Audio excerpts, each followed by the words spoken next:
Seorang setelah menunaikan salat kemudian berdoa kepada Allah Subhanahu wa taala di samping Nabi sallallahu alaihi wasallam, dia berkata, Allahumma ya Allahul Ahad, ya Allahul Ahadus Samad, alladzi lam yalid wa lam yulad wa lam yakul lahu kufuwan ahad, Allahumma ighfirli.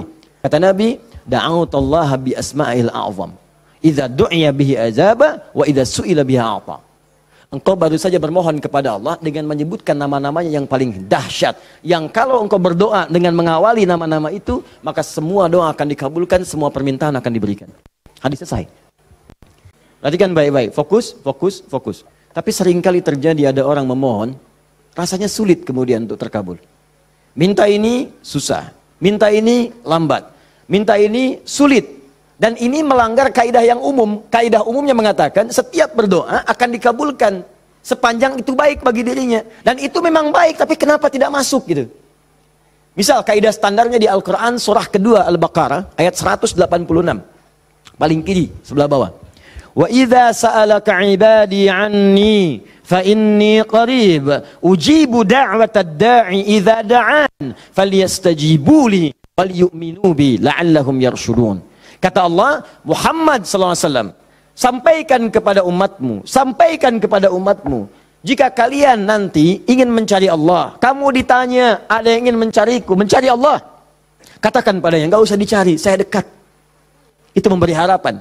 Saya sering sampaikan makna kalimat ini. Anda cari, tanya panitia, mana ustadznya? Dijawab, ustadznya belum ada berita. Dengan yang kedua, jangan khawatir Pak, sudah dekat. Mana yang paling menenangkan? Sudah dekat.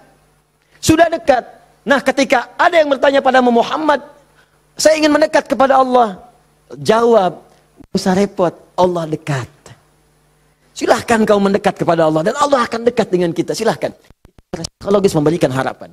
Dan umumnya, orang yang mendekat kepada Allah, umumnya, itu punya dua kepentingan. Kalau bukan bertobat dari maksiat, yang kedua, punya permohonan yang ingin disampaikan.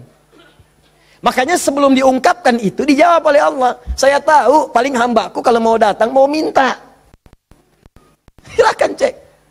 Besok mau ujian, malam tahajud. Padahal kemarin enggak. Ya. Besok lamar pekerjaan, malamnya istighfar. Kemarin kemana aja John? Ya. Selalu seperti itu. Minta, minta, minta, minta. Kata Allah. Lihat kalimatnya. Ujibu da'watad da'i idza da'an. Kapanpun hambaku minta, aku akan kabulkan. Jadi rumus doa itu kalau diminta dikabulkan. Jadi nggak ada doa yang tidak dijawab sepanjang yang diminta itu baik. Sepanjang yang diminta itu maslahat. 3 sifat jawabannya. Diberikan seketika, jadi begitu dia meminta seketika dikabulkan. Kalau dia membutuhkannya. Allahumma ya Rabb, Allahumma ya Rabb, Allahumma ya Rabb. Saya ingin berdakwah ya Allah dengan teknologi. Saya ingin niatkan ya Allah masuk ke ITB supaya dengan ilmu itu saya bisa mengembangkan teknologi untuk mendekatkan orang kepadamu. Minta dia malamnya, luluskan saya ya Allah. Besoknya keluar lulus. Kalau benar maslahatnya. Ada yang kedua. Ditunda itu sampai dia sanggup untuk menerimanya sebagai amanah kehidupannya.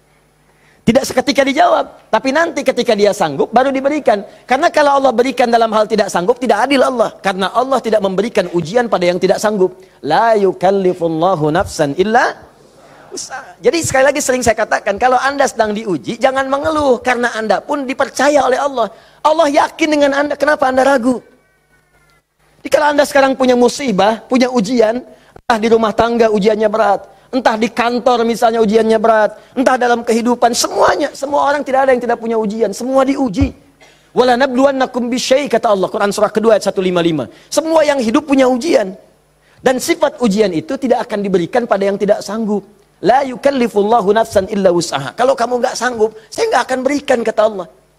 Jadi kalau ibu sedang punya ujian di rumah tangga, jangan mengeluh, Bu, seberat apapun, karena ibu itu sanggup. Allah percaya pada ibu, kenapa ibu nggak yakin? Antum punya ujian di kantor, berat rasanya Ustadz, betul memang berat, tapi Anda yang sanggup. Kalau ujian itu diberikan pada Adi Hidayat nggak sanggup. Anda hebat, mata Allah, kenapa Anda mengeluh? Ya Allah, kenapa saya? Ya Allah, ya emang kamu yang sanggup. Why me? Why not? Iya. Jadi semuanya itu ada ukurannya, nggak usah khawatir itu dengan itu semua. Ada takarannya. Ya, dan Allah itu punya sifat keadilan yang sangat luar biasa. Rizki adil, semua diberikan. Kadang-kadang itu nalar belum sanggup menalarnya. Yakin dulu iman, begitu iman hikmah datang. Kan dulu pernah saya sampaikan untuk analogi sederhana tentang cicak dan nyamuk. Masih ingat? Coba cicak, bagaimana beraktivitasnya? Merayap di mana? Dinding. Makanannya apa? Yang paling utama nyamuk. Nyamuk apa aktivitasnya? Terbang. Nyamuknya punya sayap, cicaknya tidak. Kan pernah saya sampaikan, kalau nyamuknya punya akal dan jenius, cicak jadi mainan. Cicak di dinding, dia dekat lampu. Cicak, ayo sini kalau berani. Alhamdulillah, hewan tidak diberi akal. Tapi bukan itu yang mau saya sampaikan. Keadilan Allah menjadikan cicak tetap mendapatkan makanan. Orang tua kita nggak punya banyak dalil. Cuman fitrahnya memberikan kepada kita gambaran-gambaran kehidupan. Dikatakan oleh mereka, cicak diam-diam. Bayangkan, yang Allah tuntut cak merayap. Rayap aja. Mau diam-diam, mau biasa. Dicontohkan diam-diam aja merayap. Diam-diam merayap. Teruskan, datang seekor nyamuk. Ketika cicak merayap, datang seekor nyamuk. Bukan cicak yang mendatangi nyamuk, nyamuk yang mendatangi cicak. Siapa yang memberikan dorongan nyamuk datang ke cicak? Allah. Jadi kalau dia mengerjakan ikhtiar dari Allah, maka datanglah hasilnya. Cicak, kamu merayap aja. Begitu merayap, datang seekor nyamuk. Selanjutnya, silahkan. Ya. Tangkap, selesai. Itu poin yang pertama. Jadi saya ingin berikan gambaran dalam kehidupan, ada unsur keadilan yang diberikan oleh Allah Subhanahu wa Ta'ala. Jadi yang pertama tadi langsung diberikan, yang kedua ditunda, dia saat sanggup menerimanya. Kalau nggak sanggup, nggak akan dikasih.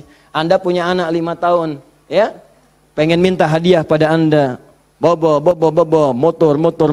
Pengen minta motor. Anak 5 tahun pengen minta motor beneran. Dibelikan nggak? Ya, Anda memang mampu. Tapi pada saat itu, nanti nak ya, Bapak belikan motor yang hebat. Sekarang motor yang ini dulu, motor-motoran. Setelah itu, dia siap 2 tahun, 3 tahun, 4 tahun, 10 tahun ke depan diberikanlah motor itu. Apa karena Anda tak mampu memberi? Tidak, karena dia belum siap. Anda minta sekarang, tiba-tiba 10 tahun kemudian Anda dapatkan. Cuman saat dapat, Anda nggak sadar kalau itu tuh hasil doa Anda yang dulu. Itu. Kadang-kadang demikian. Anda pengen jadi dokter. Ujungnya kan dokter, masuknya pengen ke UI. Tiba-tiba keterimanya di Undip misalnya. Tapi kan jadi dokter juga. Anda pengen proyek yang besar, dikerjakan sekarang, nggak dapat, doa belum terkabulkan. Tiba-tiba 10 tahun kemudian dapat proyek yang besar yang nilainya ternyata diakumulasikan 10 tahun ke belakang. Itu doa Anda. Kalau pengen bukti lebih dalam, betapa banyak orang tua yang berdoa sejak anaknya masih dalam kandungan. Pengen ini, pengen itu, dikabulkan setelah anaknya 20 tahun dia keluar dari kandungannya. Itu kan hasilnya. Makanya ketika anak sukses, kata Al-Quran surah ke-46 ayat ke-15, ada isyarat di sana. Kalau Anda sukses, jangan menilai dulu kesuksesan itu adalah hak Anda, kewajiban Anda, atau atas jasa Anda. Barangkali Anda cuma 30%, 70%-nya ibu yang dulu pernah menangis di keheningan malam. Ya Allah, jadikan anak saya seorang insinyur, ya Allah. Ya Allah, jadikan anak saya, ya Allah, orang yang soleh. Ya Allah, jadikan anak saya si fulan. Bapak Anda yang dulu cuma makan singkong, datangnya ke sawah, kemudian kerjakan segala rupa, ya Allah, jadikan anak saya lebih hebat dibandingkan saya. Puluhan tahun yang lalu mereka bermohon kepada Allah, doanya terkabul ke puluhan tahun kemudian. Makanya ketika Anda berhasil, kata Al-Quran, jangan dulu merasa bangga, karena boleh jadi jasa terbesarnya jasa orang tua dulu. Makanya Ismail, perhatikan baik-baik. Ismail yang mendapatkan air zam-zamnya. Lihat. Bergerak kakinya. Gerak. Keluar. Tapi Anda jangan lupa, ketika Ismail kehausan, ibunya mencari air. Disimpan Ismail, dia bergerak tangan kakinya. Karena kalau anak itu sudah mulai haus baik, pasti tangan kaki itu bergerak. Tapi air nggak keluar. Kapan air keluar? Setelah Sayyidah Hajar bolak-balik. Safa Marwah, bermohon kepada Allah. Positif, berdoa, minta. Ketika kemudian bagian yang terakhir ketujuh itu berada kemudian di Marwah, tiba-tiba mendengar satu percikan air keluar. Kapan air keluar? Karena jejak kaki Ismail yang menendang kemudian ke arah pasir itu, malaikat mengepakkan sayapnya. Keluarlah. Kata ibunya, zam. Zam itu artinya kumpul jangan berhenti. Kumpul jangan berhenti. Kalau kumpul saja mungkin berhenti, ijma. Tahadda. Ini zam. Kumpul jangan berhenti. Sampai sekarang air itu selalu berkumpul, tidak pernah berhenti. Dikenallah dengan air zam-zam. Orang kebanyakan cuma minum zam-zamnya, tapi tidak pernah mendalami kisahnya. Di situ ada bakti orang tua, di situ ada sayang kepada ibu, di situ ada cinta kepada orang tua, dan sangat luar biasa. Poin ketiga, kadang-kadang meminta sesuatu yang A diberikan B oleh Allah. Karena boleh jadi, maaf, yang dimintakan itu tidak ada maslahat untuk kita. Dalilnya Quran surah kedua ayat 216, paling kiri sebelah atas. Kutiba alaikumul qitalu wa huwa kurhul lakum. Diwajibkan bagi kalian berjihad, berperang dalam konteks perang, medan perang. Tapi ada juga konteks umum dengan rumus tafsir, al-ibratu bi umumil lafzi la bi khususis sababi. Kalau ada lafaz dalam Al-Qur'an jangan dikhususkan pada sebabnya, sepanjang konteksnya umum. Perang terbesar, perang melawan perasaan kita. Perang melawan hawa nafsu. Perang melawan negative thinking, kadang-kadang negatif kepada Allah. Kenapa saya ya Allah? Kenapa ini nggak berakhir ya Allah? Kata Allah, hei, asa an takrahu syai'an fahuwa khairul lakum. Boleh jadi kamu nggak suka, tapi ini yang terbaik buat kamu. Kamu kan nggak tahu kapan wafat. Bukankah kalau saya belum kabulkan, kamu rajin tahajud? Kamu rajin puasa? Kamu rajin baca Al-Quran? Kamu kemana aja selama ini? Mau wafat, masih sibuk dunia. Saya pengen yang terbaik untukmu sampai pulang ke akhirat. Dipaksa untuk mendapatkan itu. Kadang-kadang kamu pengen yang ini dunia, ini nggak bagus. Kamu pengen direktur, kamu maksiat banyak nanti di sana. Cukup level manager saja. Wa asa an tuhibbu syai'an fa huwa syarrul lakum. Kadang-kadang yang ideal yang dipengenkan itu nggak bagus kata Allah. Kenapa? Wallahu ya'lamu wa antum la ta'lamun. Karena Allah tahu masa depan engkau tidak. Anda punya anak 5 tahun sakit, dia kata dokter jangan makan apel. Jeruk boleh nggak dok? Boleh. Maka anak itu merengek, mama pengen apel. Kata mama jangan, nak nggak bagus. Apel dibelikanlah jeruk. Ini kan jeruk mama, bukan nak, ini jeruk rasa apel. Paham? Nah, jadi ini yang pertama, sifat doa itu kalau diminta pasti dikabulkan. Tapi ada segelintir orang yang ketika memohon ternyata tidak mendapatkan bagian itu. Apa persoalannya? Perhatikan hadisnya sahih sampai Al-Imam An-Nawawi mencantumkan ini dalam salah satu hadis di Al-Arba'innya. Thumma dzakara rajula. Awas, hati-hati. Yutilus safara.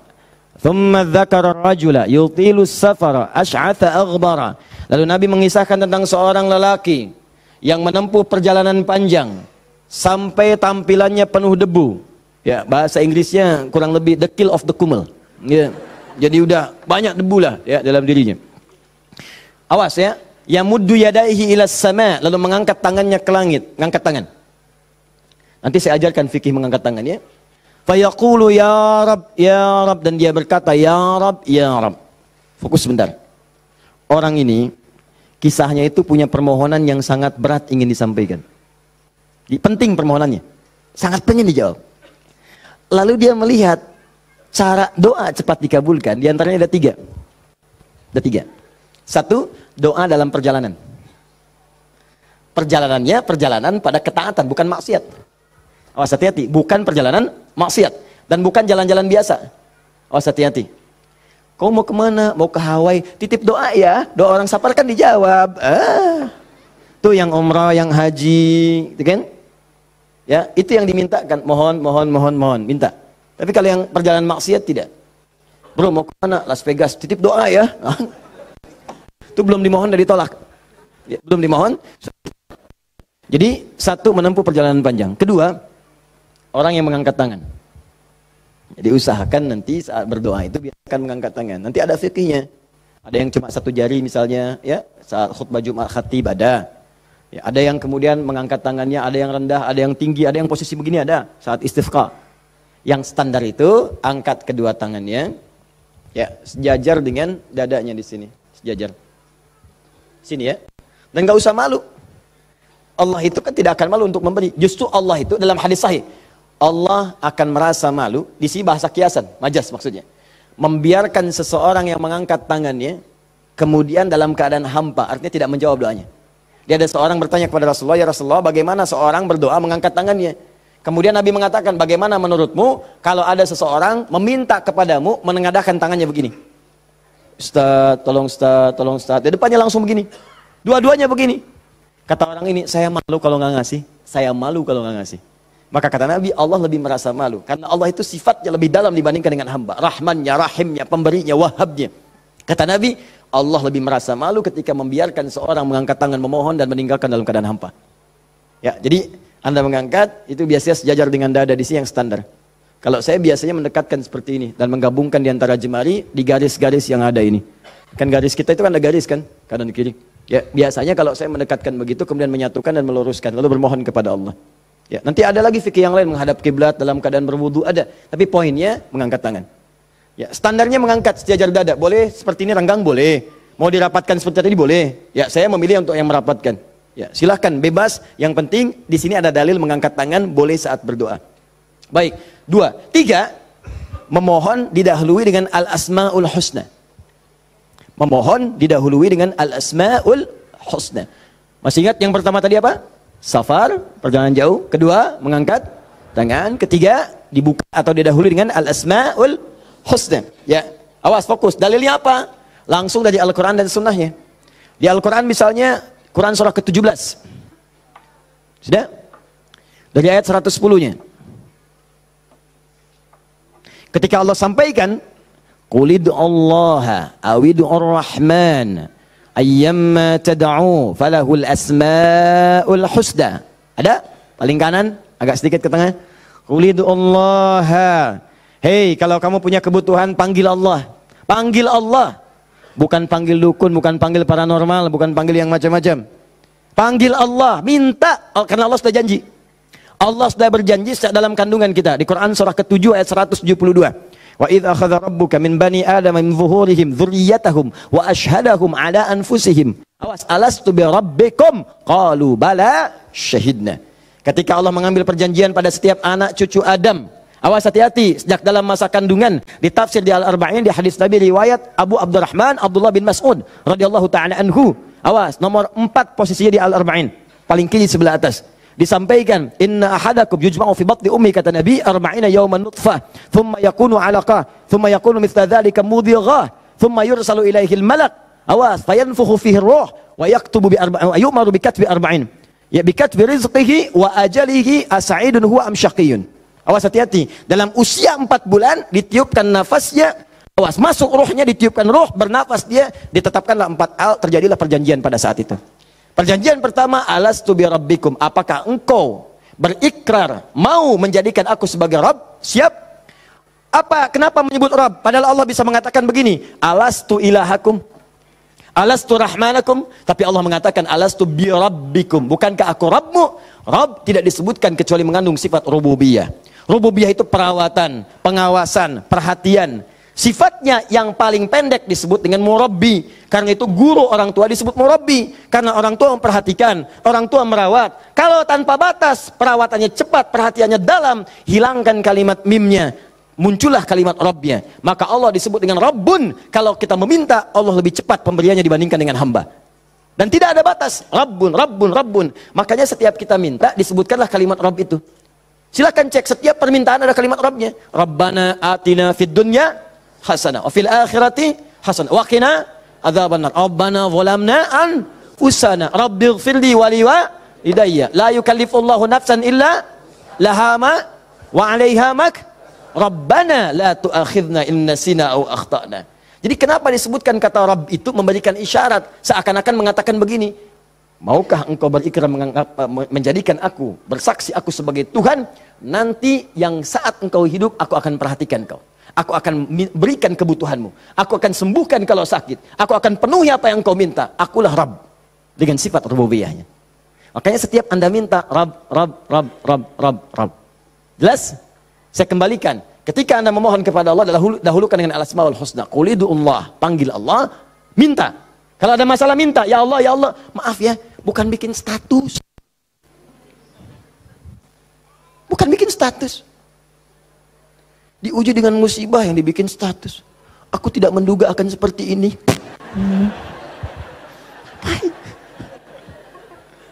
Terus yang tidak lucu, kenapa doanya di media sosial? Doa itu di mihrab, doa di kamar, doa di masjid, bukan doa di Facebook.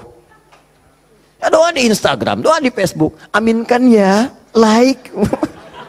Apa yang mau dicari? Udah minta yang betul. Minta yang mohon dengan khusyuk.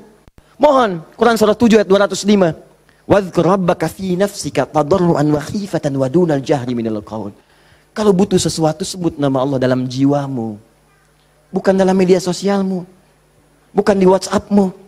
Bukan di Instagrammu. Online-kan hatimu dengan Allah, minta dalam jiwamu dengan penuh ketundukan, dengan penuh kepasrahan, dengan penuh harap. Mohon ya Allah, ya Allah, ya Rabb, minta. Sebut namanya bagaimana? Ya Allah. Atau yang kedua Ar-Rahman. Atau, nah ini rumusnya. Ayyamma tad'u, atau kapanpun kamu ingin panggil minta sama Allah, falahul asmaul husna. Carilah nama-nama terbaik yang Allah miliki sesuai dengan kebutuhanmu. Jadi Allah itu telah memberikan nama bagi dirinya sesuai kebutuhan kita. Panggil dengan nama itu. Misal ya, maaf.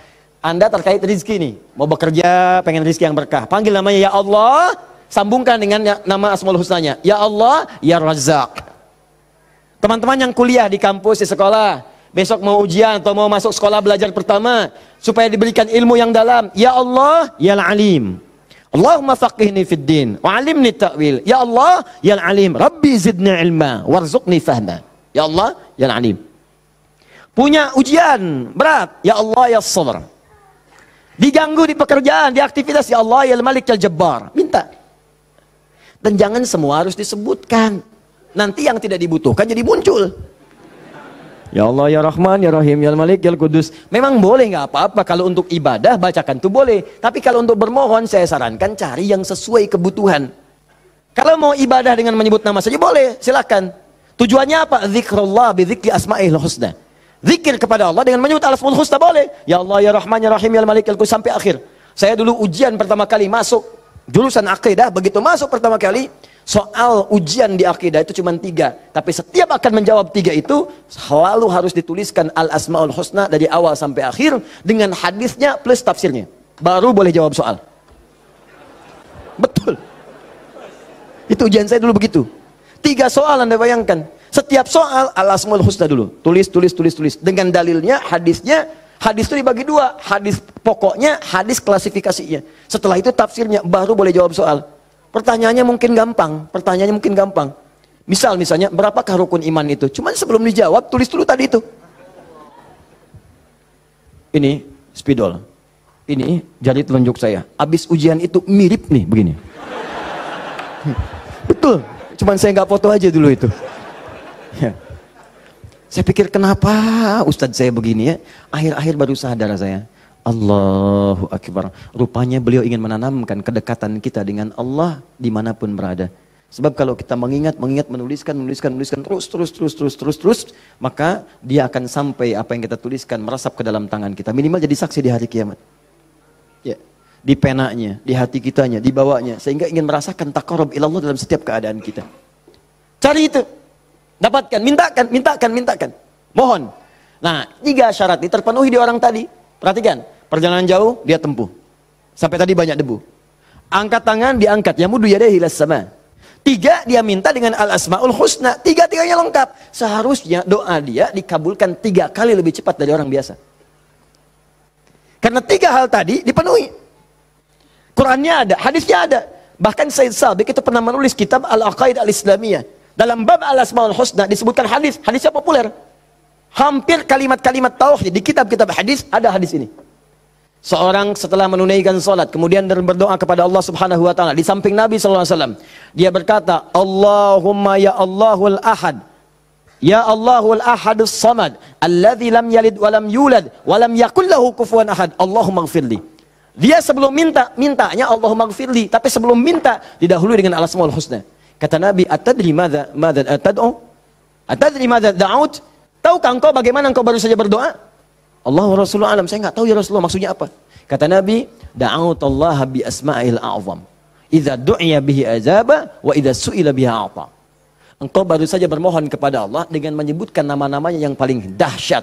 Yang kalau engkau berdoa dengan mengawali nama-nama itu, maka semua doa akan dikabulkan, semua permintaan akan diberikan. Hadis selesai. Orang ini melakukan ketiganya. Tapi apa jawab Nabi? Allahu Akbar. Dia sudah menempuh perjalanan jauh, dia sudah mengangkat tangannya ke langit, dia menyebut ya Rab, ya Rab, ya Rab. Kata Nabi, "Anna yustajabu lidzalik." Bagaimana doamu bisa dijawab? Bahasa singkatnya, mustahil dijawab, mustahil dijawab. Mintalah kamu begitu sampai kiamat kurang 2 hari. Gak akan dijawab. Gak akan dijawab. Dia ada orang sudah mengerjakan 3 amalan dahsyat tapi doanya gak dijawab. Kenapa dia? Allahu Akbar. Famat'amu haramun. Karena yang biasa dia makan haram. Mashrabu haramun, minumannya haram. Malbasu haramun, pakaiannya haram. Wa ghudhiya biharamin, dan sumber kehidupannya haram. Maka jadilah yang haram itu seperti sekat seperti ini. Nutuplah cawan doanya. Semakin banyak kumpul, jadilah sekatnya makin kuat begini. Jadi bukan Allah nggak ngabulkan, mau dikabulkan susah, mental terus tuh, mental. Karena masih tertutup dengan yang haram. Maka dari itu, kalau Anda banyak berdoa, padahal doa itu maslahat untuk Anda. Secara umum seharusnya dikabulkan secara umum. Tapi tiba-tiba kok aneh gitu, enggak lagi. Coba lihat, mungkin ada sekat dalam diri Anda. Mungkin ada maksiat, ada yang haram pernah dikerjakan. Buka dulu, buka cawannya. Keluarkan yang haramnya. Buka. Bagaimana membuka itu? Inilah yang tadi kita contohkan dengan ayat-ayat tadi. Tidak ada manusia yang sempurna. Yang sempurna makhluk diciptakan. Makhluk yang sempurna itu cuma malaikat. Tidak ada manusia yang sempurna. Sepanjang kita manusia pasti pernah berbuat salah. Tapi mungkin kesalahan itu menjadi penutup dari keinginan yang ingin kita mohonkan kepada Allah. Kenal Nabi Adam?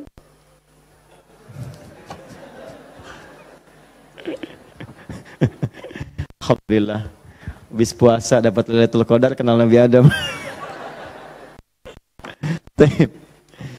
Nabi Adam itu manusia pertama yang diciptakan. Kemudian ditempatkan di surga. Surga miniatur, tugas pokoknya sebagai khalifah.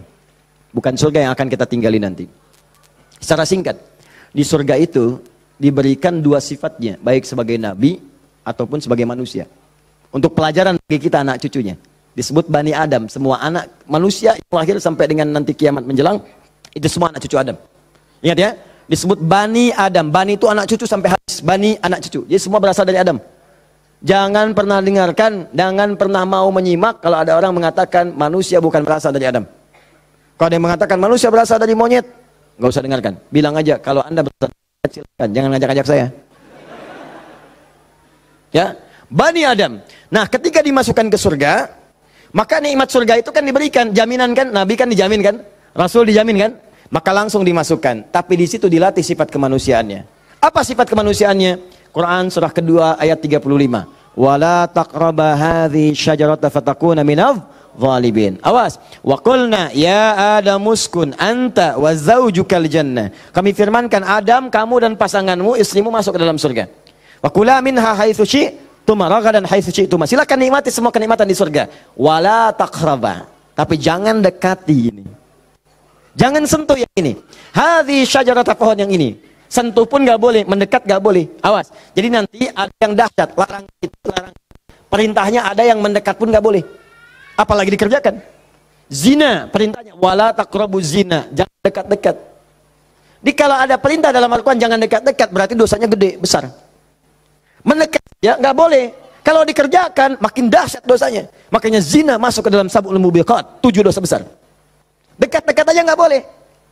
Nah, cuman psikologi masyarakat sekarang itu, kalau nggak boleh dekat-dekat, makin penasaran. Itu yang jadi masalah. Makanya di Quran itu seringkali tegas.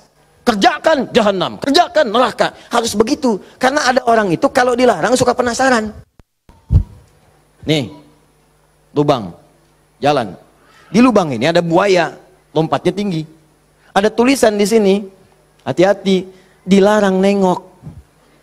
Lewat. Apa sih ini? Penasaran. Oh, gitu. Jadi kalau masih begini, kadang pengen dilihat, ganti kalimatnya, nengok wafat.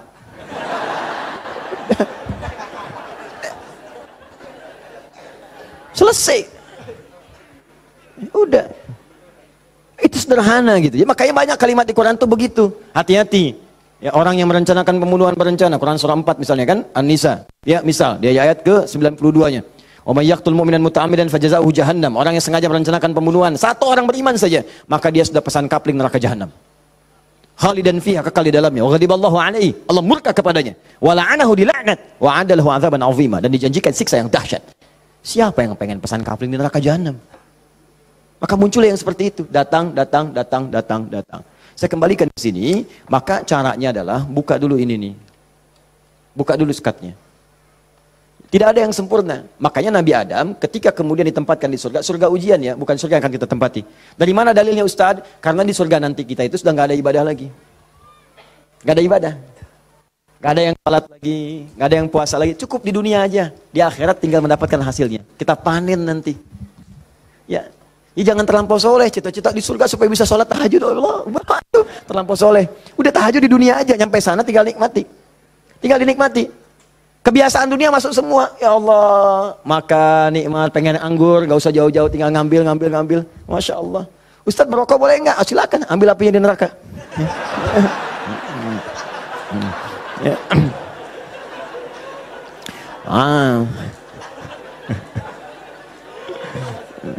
Dah. Jadi Allahu Akbar, Allah astagfirullah. Jadi teman-teman sekalian, ke situ kemudian turun ke bumi, jadi ujian. Digodalah oleh setan. Fawaswasalahum syaitan. Digoda oleh setan. Singkatnya ketika digoda itu, kemudian godaan itulah yang menjauhkan Nabi Adam dan pasangannya dengan Allah Subhanahu wa taala. Turunlah terpeleset turun ke bumi. Singkatnya jadi pelajaran itu. Perhatikan baik-baik. Perhatikan baik-baik. Ini yang mau saya sampaikan. Ketika Nabi Adam, padahal beliau nabi, sifat nabi itu maksum. Kenapa diperkenankan oleh Allah berbuat salah pada saat itu dengan sifat kemanusiaannya? Padahal beliau nabi. Awas hati-hati. Ternyata bukan karena sifat kenabiannya, tapi sebagai contoh bagi anak cucunya yang bukan nabi, yang tidak punya sifat maksum. Jadi kalau nggak diberikan contoh begitu, tidak ada jalan bagi kita bagaimana cara mengembalikannya. Makanya dibuat kisah dalam Al-Quran itu, disampaikan, bukan dibuat kisah, kisahnya ada, disampaikan ke kita. Diberitakan. Ini dulu Adam dengan sifat kemanusiaannya salah. Padahal dia nabi, maksum, bisa dijaga oleh Allah. Kenapa diperkenankan salah? Untuk menunjukkan ibrah, pesan kepada kita, kalau salah, begini cara kembalinya. Maka ketika berbuat keliru itulah diturunkan kalimat pertamanya untuk mengangkat sekat ini. Jadi kalau nggak pernah diangkat, ini hubungan dengan Allah itu tersekat. Diangkat sekat ini, apa yang diturunkan pertama kali? Kalimat untuk mengembalikan kepada yang jernih. Asal jernih begini, ditutup begini, dikembalikan lagi. Sesuatu yang dikembalikan ke awal dengan cara yang baik disebut dengan tabayatubu. Sifatnya disebut dengan taubah. Awas. Hati-hati. Maka Allah turunkan kalimat pertama ketika turun ke muka bumi. Kalimat pertamanya, Quran surah kedua ayat 37. Fatalaqa Adamu min rabbihi kalimatin fataba alaih. Maka Allah turunkan kalimat taubat. Taubat itu maksudnya kembali kepada jalan yang baik. Tadi tersekat, buang sekatnya, balikin lagi ke awal. Ya. Fataba alaihi, maka diterimalah jalan kembalinya itu. Kalau sudah balik lagi silahkan, pengen apa aja diberikan. Minta. Maka apa kalimat tobat yang pertama kali itu? Disebutkanlah di Quran surah ke-7 tadi ayat 23. Rabbana zalamna anfusana wa illam taghfir lana wa tarhamna lanakunanna minal khasirin. Itulah kalimat pertama untuk membuka sekat-sekat yang haram dan maksiat saat kita merasa ingin kembali ke jalan yang benar. Maka ulama sebagian menyimpulkan, kisah ini menunjukkan pesan bahwa tidak ada manusia yang sempurna. Kadang-kadang banyak yang berbuat maksiat. Kalau pernah salah, memang kita nggak sempurna. Tapi sifat kemanusiaan kita menunjukkan kita mesti tobat. Sebab ada makhluk sempurna yang nggak kenal salah, malaikat. Makhluk salah nggak kenal benar, jadi nggak kenal tobat, namanya setan. Ada makhluk tengah-tengah, kadang benar, kadang salah. Ketika salah dia kembali kepada yang benar, namanya manusia. Jadi bedanya manusia dengan malaikat, malaikat gak pernah salah, manusia salah. Bedanya manusia dengan setan, setan salah gak mau tobat, manusia salah pasti tobat. Jadi kalau ada manusia salah gak mau tobat, patut ditanya, ini manusia atau sifatnya. Jadi kita mesti tanyakan, lihat di cermin.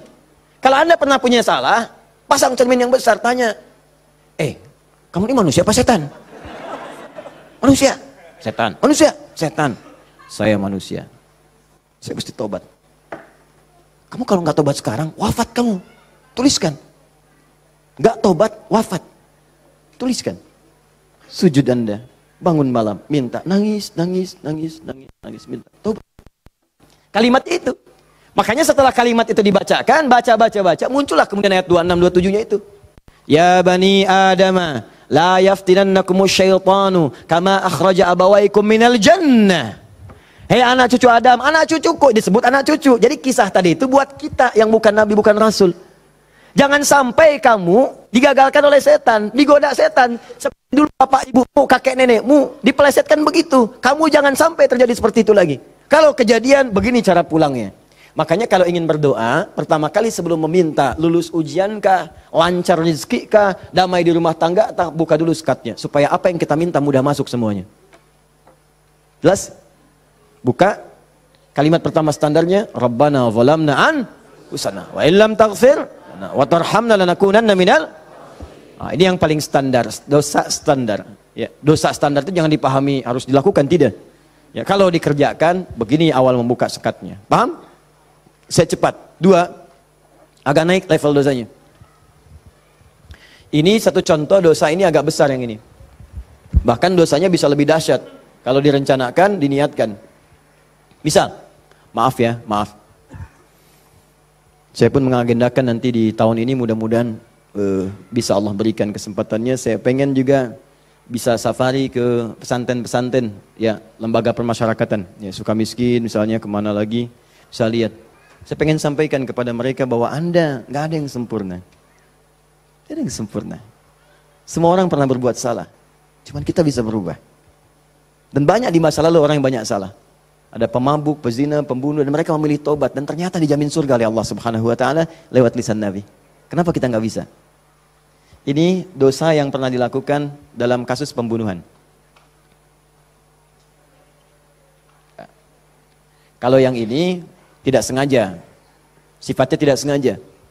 Ini contoh, diperkenankan oleh Allah sebagai contoh kalau orang berbuat seperti itu bagaimana cara baliknya. Kenal Nabi Musa? Kenal. Luar biasa, Nabi Adam kenal, Nabi Musa kenal. Jangan-jangan Firaun juga kenal.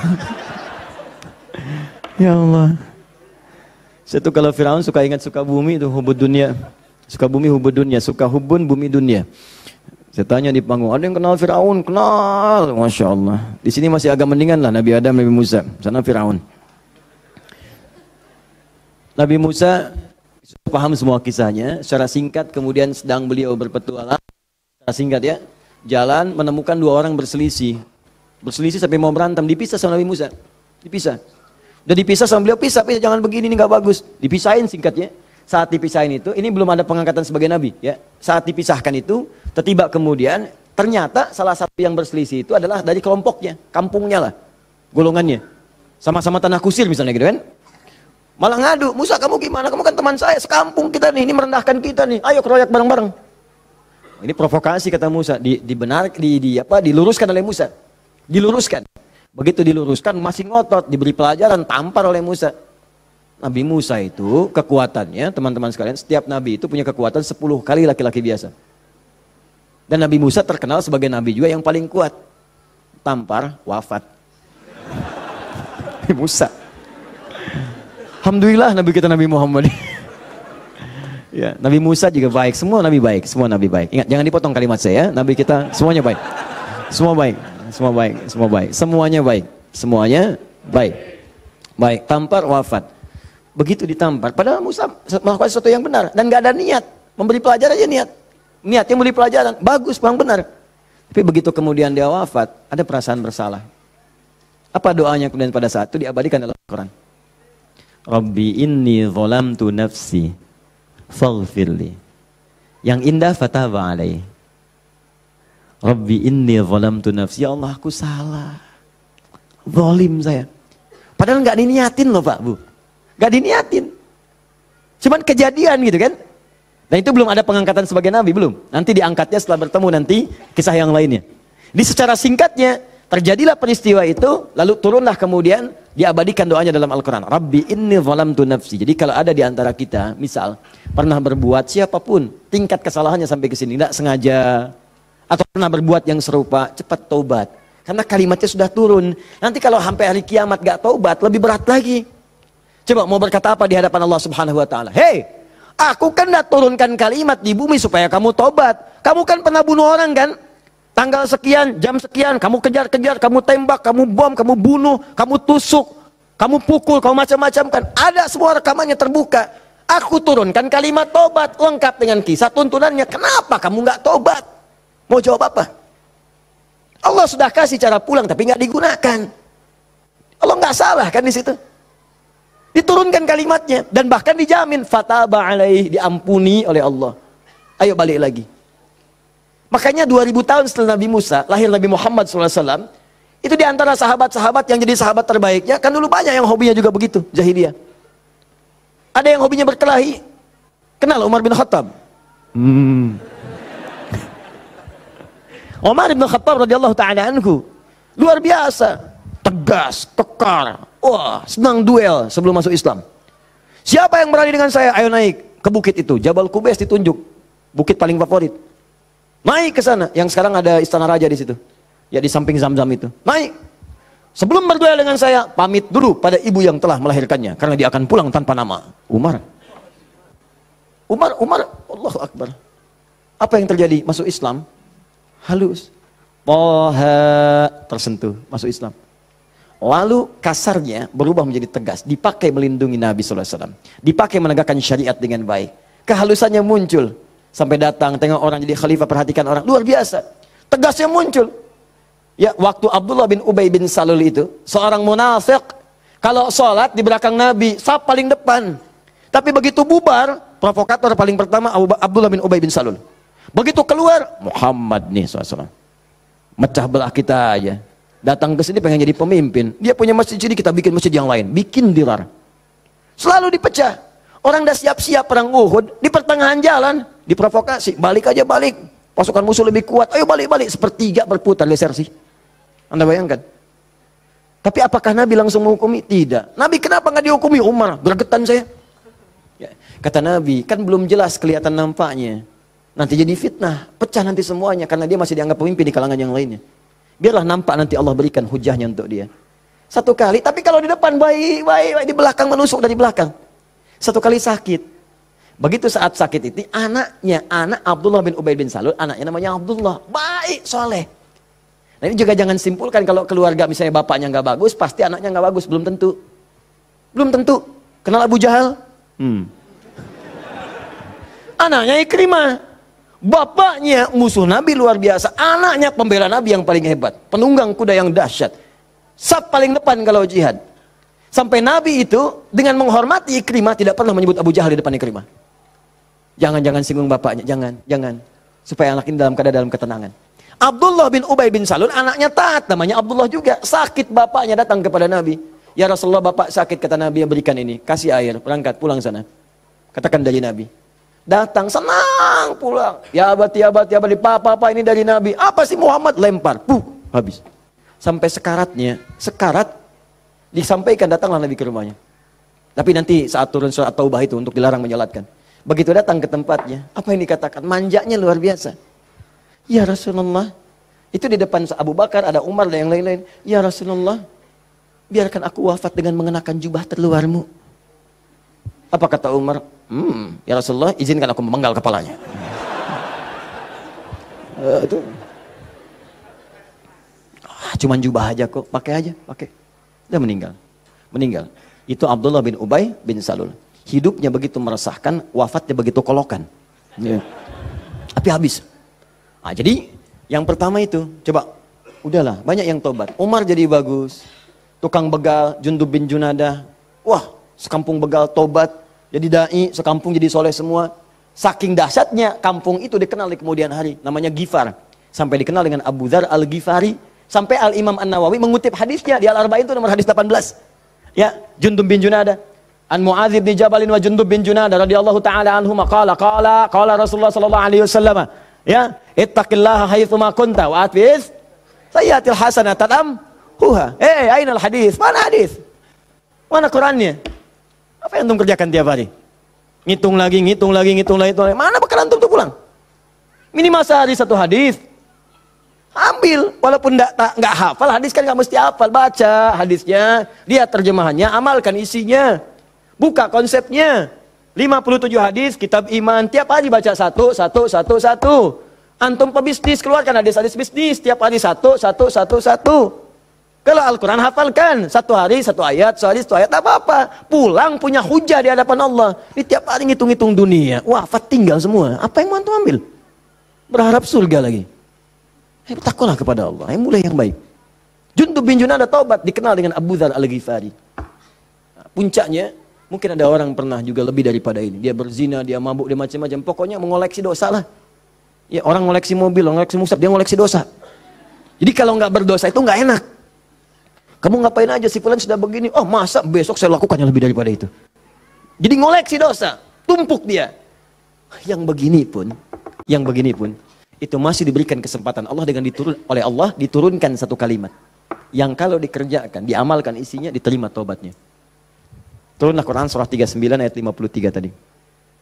Qul ya ibadiyalladzina asrafu ala anfusihim la taqnatu min rahmatillah. Muhammad katakan pada hamba-hambaku yang dosanya sudah israf. Israf itu melebihi dasar cukup. Lebih. Mubazir. Banyak. Datang ke pernikahan, ada prasmanan, orang sekali dia 10 kali. Israf. Balik. Israf. Ini ada israf dalam dosa. Itu pun kalau mau taubat kata Allah, la taqnatu min rahmatillah. Jangan puasa dari rahmat Allah. Innallaha yaghfirudz dzunuba, Allah ya Rahman. Allah ya Rahim. Allah akan mengampuni semua jenis dosa sepanjang engkau mau taubat. Di kadang-kadang Allahnya sudah pengen ngampunin, manusia yang nggak pengen. Fir'aun kan gitu, kurang apa lagi diutus 2 nabi langsung. Musa dengan Harun, idhaba ila fir'auna innahu tagha. Quran surah 20 ayat 43 sampai 44. Musa Harun pergilah ke Fir'aun, dia sudah mulai menyimpang. Faqula lahu qawlan layyina la'allahu yatadzakkaru wa yakhsha. Katakan kepadanya dengan lembut, mungkin dengan kelembutan itu dia sadar dan mau bertobat. Enggak mau. Musa, gua kan Tuhan yang gede, ana rabbukumul a'la. Marah, nantang, mau bunuh dan sebagainya. Sudah, selesailah dia tenggelam di lautan. Ya, jadi mumi. Teman-teman, ini jadi gambarannya, buka dulu sekatnya. Kalau dibuka, ini yang terakhir, kalau dibuka begini, ternyata bukan cuma sekatnya, dalamnya kotor. Kotor. Kalau ini kan masih bersih, diminum juga bisa. Masa sih Ustadz? Betul, contoh, bismillah. Alhamdulillah. Ini ya. Bersih. Tapi kalau kotor, siapa yang mau minum? Tidak ada. Maka kalau minuman bercampur kotor, di sini ada kotoran misalnya kan? Ya, maaf. Masuklah kotoran yang sudah bernajis, kotor. Apakah mungkin akan diminum? Tidak. Yang dilakukan pasti akan dibuang dulu, cuci dulu. Jadi kadang-kadang sekatnya sudah dibuka, tapi haramnya belum keluar. Memang taubat dari dosa-dosa, misalnya mohon maaf, dosa untuk menipu, awas, dosa pencurian, taubat betul, cuman barang yang dicuri dikembaliin dulu. Dosa dari ngutangin orang, betul, dosanya taubat, cuman utang bayar lunas dulu. Bukan bermusafah kemudian lunas dosanya, tidak. Lunas utangnya, tidak. Maka ada hal-hal tertentu yang ketika saat dilakukan, sekatnya mesti dibuka, yang kotornya mesti dikeluarkan. Tobat dari dosa musyrik, tobat bagus. Cuman keris yang dimusyrikan, pedang yang dimusyrikan, batu-batu yang dimusyrikan, buang dulu. Buang dulu. Tato-tato, gambar-gambar. Kan? Aku tuh kalau melihat Lionel Messi, rasanya main bola aku jadi bagus deh. Sampai dibikin tato misalnya. Musyrik. Hati-hati. Musyrik. Buang. Taubat, buang dulu. Begitu sudah dibuang, nanti Anda akan lihat, kerjakan amal soleh. Jadi jika yang salah itu hilang, yang soleh muncul. Kalau sudah yang soleh muncul, Anda nggak minta pun dikasih. Nggak percaya, silahkan buktikan. Bedakan rasanya, rasakan bedanya, dan pasti akan terasa bedanya. Akan lain. Demi Allah saya katakan akan lain. Paham sampai sini? Nah, jadi sebelum meminta, saya harap, coba Anda kerjakan dulu ini. Setelah itu silahkan minta, mohon. Usahakan kalau minta, pertama punya wudhu ya. Ini dianjurkan, disunnahkan dalam setiap keadaan. Jadi usahakan wudhu itu selalu ada. Kalau batal, nggak sempat ada air, tayamum. Ya, saya mendengarkan guru-guru saya, ulama-ulama, salafus saleh, orang-orang saleh, membiasakan berwudhu. Saya coba ikutin, ternyata manfaatnya luar biasa. Dan jadinya di kebiasaan, jadi kalau kita nggak berwudhu nggak enak. Ya, wudhu. Kalau Anda biasakan seperti itu, nah biasa nanti saat berdoanya enak. Ya, pertama, wudhu dengan baik. Kedua, pastikan semua aktivitas kita dikerjakan dengan yang halal. Jadi jangan pernah sentuh yang haram-haram. Pakaian, jauhkan dari yang haram. Makanan, perangkat itu jauhkan dari yang haram. Nanti ada kenikmatan tersendiri. Kedua, yang ketiga, menghadap ke arah kiblat kalau mampu. Kalau tidak, seadanya. Ya, seadanya saja. Nah, misal, mohon maaf, sedang di pesawat, ya kan? Apalagi jadi pilot, ya kan? Menghadap ke arah kiblat. Jadi bahaya, ya kan? Nah, jadi sesuaikan, sesuai dengan keadaannya. Minta. Jadi pertama apa? Punya wudhu. Kedua, bersihkan dari yang haram yang tidak baik. Yang ketiga, kalau mampu menghadap kiblat. Kalau tidak, seadanya kemudian meminta.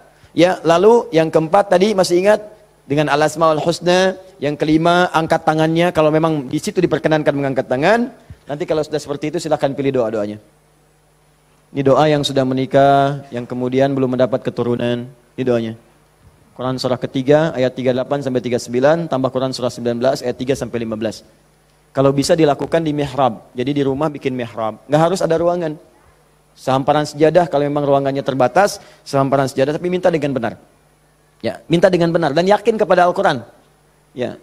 Yakin Ustaz, sama Allah aja, yang lain jangan disebut. Ya Allah, kata Ustaz Ali Hidayat, berdoa di mihrab dikabulkan. Saya nggak usah disebut. Minta aja kepada Allah, minta dengan keyakinan janji di ayat-ayat itu. Saya pernah ajarkan ini pada beberapa kawan dan alhamdulillah selama ini 100% Allah berikan. Ada yang 8 tahun diberi keturunan, dari sekian tahun ya. Tapi yang paling indah ketika disampaikan, udah 8 tahun Ustaz, saya udah sekian tahun Ustaz, sampaikan, nih saya tuh bukan karena saya bilang, tapi saya belajar dari Quran katanya seperti ini, coba deh yakin sama Allah, minta. Nggak lama tuh, sekian, tiba-tiba Masya Allah pada nangis saja. Dipotoin mihrabnya, potoin sejadahnya, potoin macam-macamnya. Cobalah, wallahu a'lam, mungkin Anda termasuk bagian itu, kalau memang bagian dari ujian yang Allah titipkan. Ini doa kalau sakit, pegang yang sakitnya, kalau yang ringan-ringan, capek, pegel, macam-macam, kan? Dan seterusnya Quran surah 26 ayat 80. Doanya Nabi Ibrahim, wa idza maridtu fahuwa yashfin. Kalau aku sakit, pasti Allah sembuhkan. Pasti Allah sembuhkan. Pasti Allah sembuhkan. Ya, saya berani menyampaikan ini karena nasihat guru-guru dari para ulama-ulama, orang-orang saleh sebelumnya dan saya coba amalkan ternyata luar biasa. Ya, apa Anda enggak kira ceramah dalam sehari 4, 5 kali, 6 kali? Kadang ceramah suaranya luar biasa, harus kadang-kadang teriak-teriak yang enggak jelas tuh kan. Kadang-kadang serak, saya pernah 1 kali. Ini yang paling dahsyat tuh di Kalimantan, suara habis hilang. Seperti itulah. Pokoknya nggak ada suara. Hilang. Hilangnya itu sore. Jam 5:30, 6. Ngisi ba'da maghrib. Anda bayangkan? Kebayang? Baik. Jadi ngisi ba'da maghrib hilang jam 5:30, 6. Apa yang saya lakukan? Saya ingat ayat ini. Saya pegang aja. Pegang, wa idza maridtu fahuwa yashfin, wa idza maridtu fahuwa yashfin. Ya Allah, kalau saya sakit pasti Engkau sembuhkan. Engkau yang titipkan tugas ini, Engkau yang berikan perangkatnya, Engkau yang amanahkan, Engkau pasti akan berikan kemudahan. Wa idza maridtu fahuwa yashfin. Minta air hangat ya, minta minum, terus minta lagi. Itu apa yang terjadi? Allahu Akbar. Begitu masuk kepada maghrib, keluarlah suara itu. Pertama mirip-mirip Allah yarham almarhum Ustaz Arifin Ilham. Ya, agak serak-serak. Ba'da Isya keluar semua. Keluar. Habis ceramah hilang lagi. Itu betulan. Habis ceramah hilang lagi. Istirahat malam. Besoknya ada lagi. Saya bersyukur sekali pada Allah. Sampai saya bingung bagaimana cara bersyukur yang terbaiknya. Ternyata ya Allah terima kasih menjaga tadi malam saya supaya nggak banyak ditanya orang. Suara habis, istirahat kita, besoknya ada lagi. Itu hal yang paling luar biasa berkesan. Biasanya kalau orang sudah dalam kondisi yang sangat darurat, tiba-tiba Allah tolong, kan ada keindahan tersendiri kan. Indah itu luar biasa. Makanya kadang-kadang kalau belum dijawab, jangan dulu marah. Mungkin Allah memberikan anugerah terindah yang belum pernah engkau miliki. Paham ya? Maka berdoalah dalam jiwamu, sentuhlah ia tepat di hatimu, maka ia akan jadi milikmu untuk selamanya.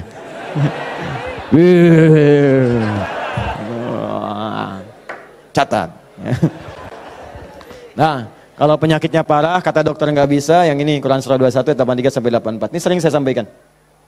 Kalau umum, semua umum pengen baik-baik umum, ya inilah yang tadi kata antum sapu jagat ya. Berarti banyak di Quran doa supaya anak misalnya rajin sholat, keluarga bagus, turunan baik, doa sejak dalam kandungan. Ada sebuah, saya pernah sampaikan kok dalam keterangan yang cepat ya.